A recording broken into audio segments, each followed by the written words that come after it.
El proyecto Troller de urgencia económica, la proforma cuatrianual 2020-2023 y el decreto ejecutivo que focaliza el subsidio al diésel componen una trinidad indisoluble para una lectura del porvenir. Mauricio Pozo, exministro de Finanzas y catedrático universitario. Buen día, bienvenido a Contacto Directo. Buenos días, Alfredo, un gusto estar por aquí. ¿Cuál es el panorama económico que pinta la proforma cuatrianual hasta el 2023, el último año del próximo gobierno? Bueno, lamentablemente la situación es muy vulnerable, está sujeta a una serie de contingencias y de eventos que no hay ninguna seguridad que se vaya a producir.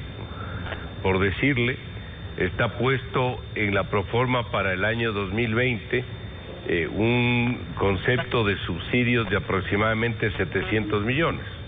Esto, como sabemos, es bastante menos de los 1.500 que estaba previsto en el decreto que se derogó, pero esto supuestamente asume que el nuevo decreto, si es que llega a salir, va a poder conseguir algún tipo de reducción del subsidio para que rinda la cifra que acabo de citar. En el caso de que esto no se produzca, pues tendremos un adicional de necesidad de recursos por ese monto, por 700 millones. Por otro lado, hay alrededor de 600 millones también que se esperaría rinda, aunque no esté en la proforma, por el tema del proyecto de ley que está en asamblea. ¿Qué pasa si estos incentivos, más que incentivos, estos pedidos de aumentos impositivos no se producen? Generaría nuevamente una necesidad de fondos de aproximadamente 600 millones, en cuyo caso estaríamos con 1.500 millones, es decir, foja cero, de nuevo endeudamiento que se requeriría para cubrir el presupuesto del año 2020, y obviamente esto tiene repercusiones también hacia adelante. Así que la situación es muy débil, la situación es muy vulnerable, está sujeto a estas contingencias, a pesar que la proforma de presupuesto y los supuestos sobre los cuales está realizada, me refiero a precio del petróleo, crecimiento económico, inflación, entre otros, no presentan mayores problemas a mi criterio, pero sí estos otros elementos que acabo de citar. En efecto, la proforma, digamos que congela la foto, pero la proforma cuatrianual también contempla, en lo que lo congela, 2.000 millones más en pago de deuda externa,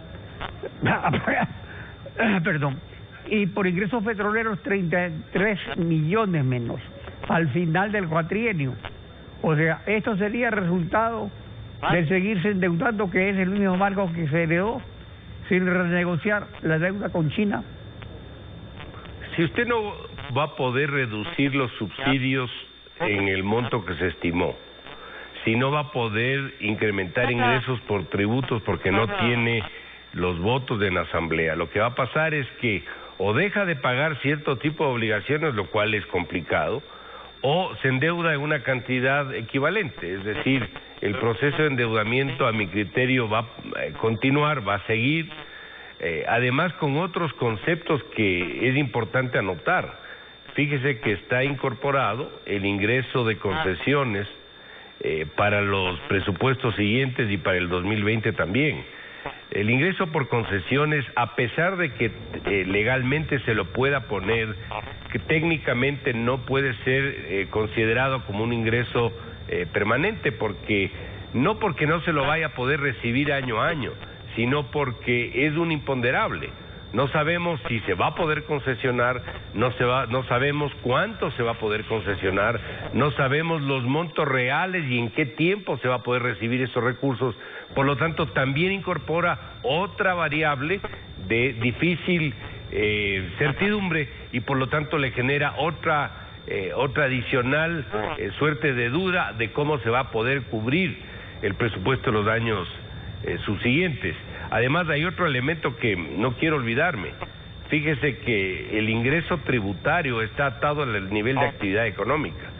Si las reformas de fondo en economía no se realizan por las razones que estamos anotando, por las presiones políticas, por el clima electoral, por la debilidad del gobierno, porque no aprueba la asamblea o por lo que sea, el estancamiento económico se va a prolongar, en cuyo caso el rendimiento de las empresas para pagar impuestos el próximo año y los subsiguientes también se va a debilitar, en cuyo caso también tendríamos un efecto de una sobreestimación de ingresos que nos genera más déficit fiscal. Entonces, la situación, como expliqué al principio, es una situación difícil, es una situación complicada.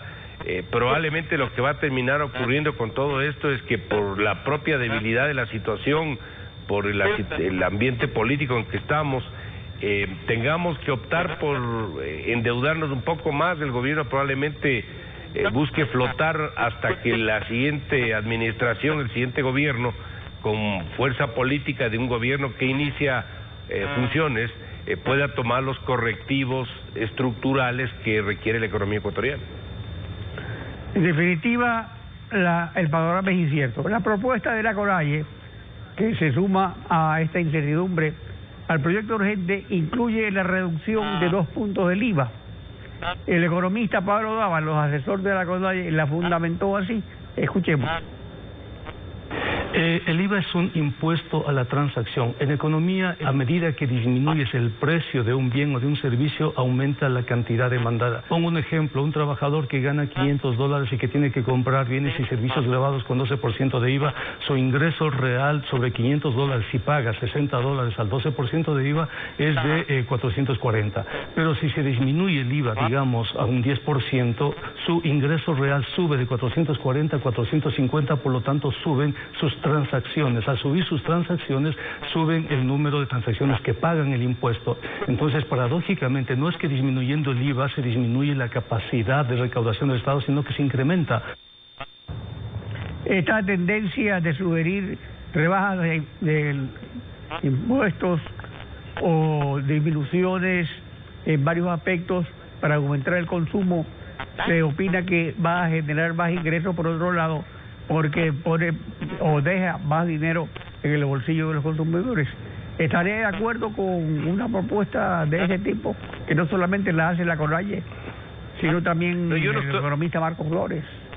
En esto hay que ser claros, Alfredo. Fíjese, cuando usted toma una decisión de política económica, los impactos no son inmediatos.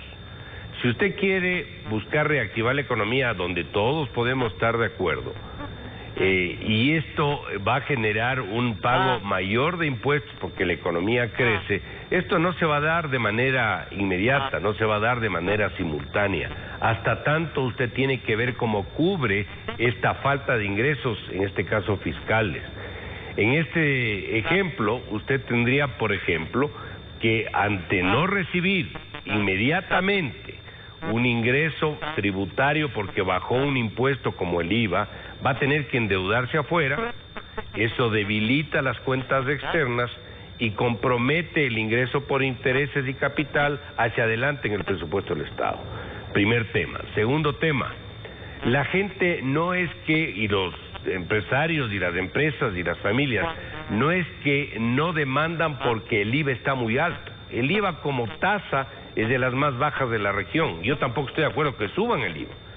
Pero si usted baja el IVA, está asumiendo de que porque baje el IVA, la gente va a demandar más. La gente no demanda más, no porque el IVA esté muy alto, sino porque no existe capacidad de demanda, porque hay desempleo, porque no hay capacidad de comprar bienes y servicios. Por esa razón es que usted no compra bienes y servicios, no hay demanda suficiente. Entonces, no es que porque usted baje el IVA mañana del 12 al 11 o al 10 va a conseguir que se reactive la demanda. Lo que va a conseguir es un hueco fiscal hasta que supuestamente reaccione la demanda, que eso es no necesariamente probable, y hasta tanto, ¿qué pasa? Tiene que endeudarse más y debilita las cuentas externas. Entonces, no hay cómo jugar con lo que se llama el rezago de las decisiones económicas, porque puede producir que más efectos nocivos que beneficios de corto plazo. Así que desde ese punto de vista no va por ahí.